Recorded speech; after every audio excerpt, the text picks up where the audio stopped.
Hello guys, this is Marc from jazzguitarlessons.net, once again answering a question in my living room.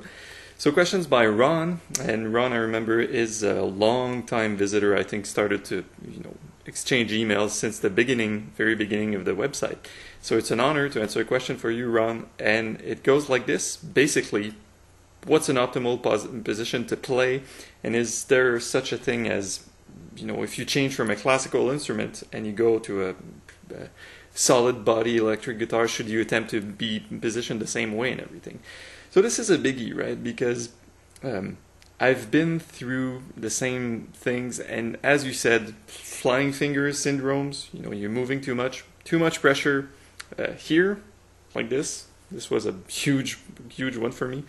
And I took lessons from a teacher of a technique called the Alexander technique, which is, I believe, a British thing, and it's for theater actors and musicians, especially classical, and they teach you how to be in your body, as naturally as it can. So I've been through those phases. I saw, physio, how to be comfortable doing your stuff without hurting yourself, especially if you practice a lot, right? Or if you practice a hard instrument like upright bass or cello. And then I've been through, asked different people, and I totally took all of this and threw it out the window as soon as I saw some guys like, let's say, Pat Metheny or other guitarists, and they play their instrument like lumberjacks. They're like this, and it doesn't really matter in the end. I think if you're comfortable and if you can do it for a long time, it means that there's not really a problem. If there is a problem, your body will tell you, that's for sure. I had different pains in both hands, and that's the story of my life, basically. But to go further than this, you can really learn. Let's say you took the Alexander technique and you watch the way you played quite a lot. You can really learn a lot and be more efficient and spend less energy. But in the end, it's all a matter of being comfortable, no matter how you think of it, right? On any instrument. So here's a little nice suggestion, I think. There's a guy named Kenny Werner, piano player, and he wrote a book called, what is it? Effortless Mastery, that's it. And it's a simple book. It's about, relaxing and staying in a meditative space when you play, practice, or improvise at all times, basically.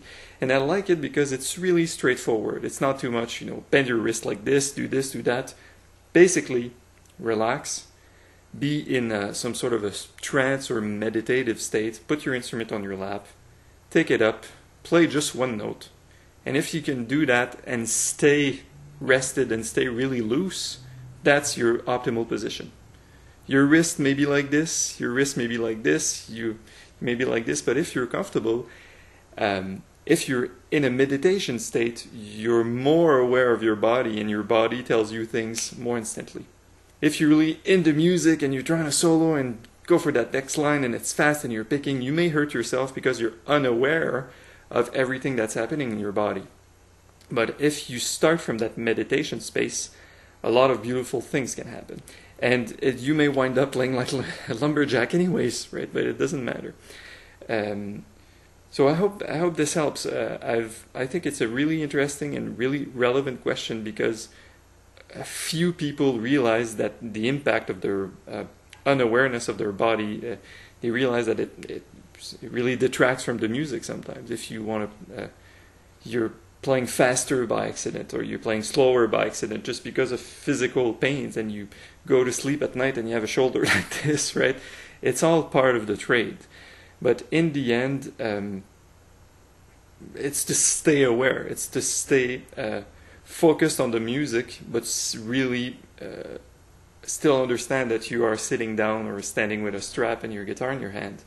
And this is happening at all times, and the music is just something that tends to be on top of that, and not the other way around.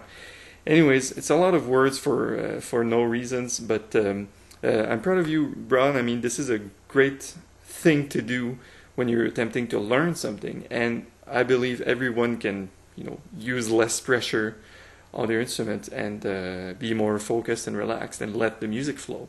On the last note, speaking of notes, fretting notes, there's this guy, Mick Goodrick, he wrote The Advancing Guitarist, I think in the 70s or 80s, and there's one paragraph in the book, he says, you know, take up your guitar, play one note, whatever, just play it, and then put as much pressure on it as you can, and then slowly keep playing the note, and slowly remove your finger until the note stops ringing. That's your trigger point. So you want to put the finger pressure just on the verge of it not sounding. So this is the minimal effort required to play the note, and therefore, if you do that for all notes and all chords, you'll be all set. Easier said than done. I admit this. I admit that, but try it. And if you want to ask questions either on YouTube here or on the comment form at the bottom of this question page.